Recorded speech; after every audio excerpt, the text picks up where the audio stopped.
Today on Biblical Bitcoin, what inheritance are we leaving our children's children?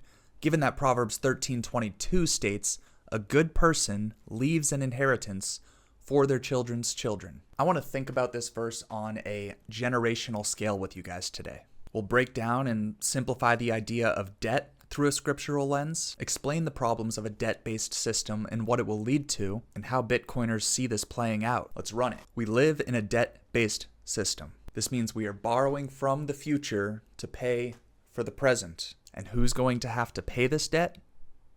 Our children and our children's children. The economic system we all participate in is a direct rejection of Proverbs 13:22. Well, what does the Bible say about debt? Let's look at Proverbs 22:26 through 27. Do not be one who shakes hands in pledge or puts up security for debts. If you lack the means to pay, your very bed will be snatched from under you.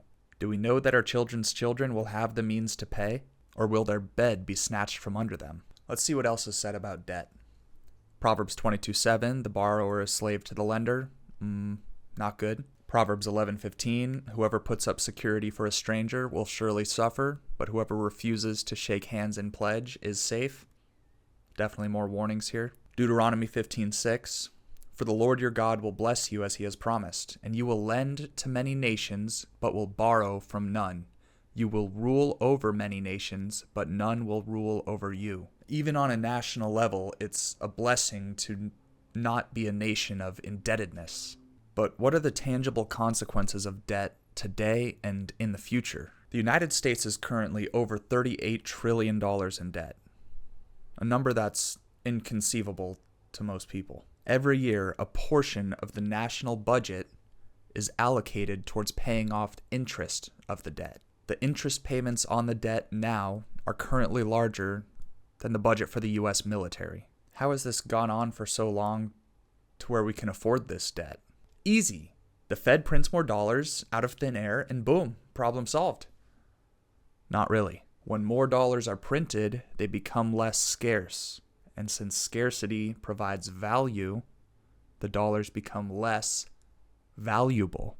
This means your savings is being devalued at a faster and faster rate. In 2024, about 13% of the U.S. federal budget was allocated towards paying off interest for the debt.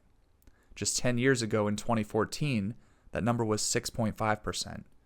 So it has doubled in 10 years. What happens when the interest of the U.S. debt is 25%, 40%, 50% of the national budget? This is clearly unsustainable and will lead to the continued devaluation of you and your children's savings. So what can be done about it? There's essentially two ways to deal with the burden that our country now faces, and both are painful. Number one, ignore the problem and let the dollar continue to be devalued at a rate until people stop having faith in it. And eventually we have to switch to another form of money as our primary means of saving and exchange. Or number two, stop a lot of government spending and focus on paying down the debt and stop going further into debt. Option one is what we're currently choosing, and we're in the midst of a decades-long process of a falling empire, and only those who have a meaningful amount of assets will be economically safe. Option two would lead to a much more severe pain for a shorter period of time, but then the course would be corrected. Both instances would lead to the rise of a more trusted medium of exchange and store of value, hence biblical Bitcoin. Those of us who've taken the orange pill, as one might say, foresee Bitcoin being the asset that becomes globally adopted as the neutral reserve money. It allows us to not have to put our trust in men or government, and for the present to be able to be paid for through savings that can't be diluted, rather than perpetual debt. These are not easy concepts to understand, and I'm still learning and while I'm making these videos, but hopefully it's a simple, concise package for the message that the problems of a sinful, debt-based system are inevitable.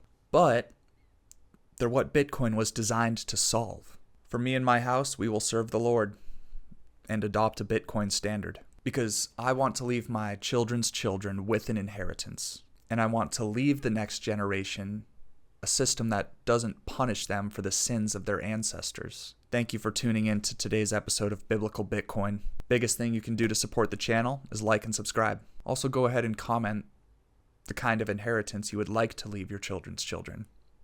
God bless.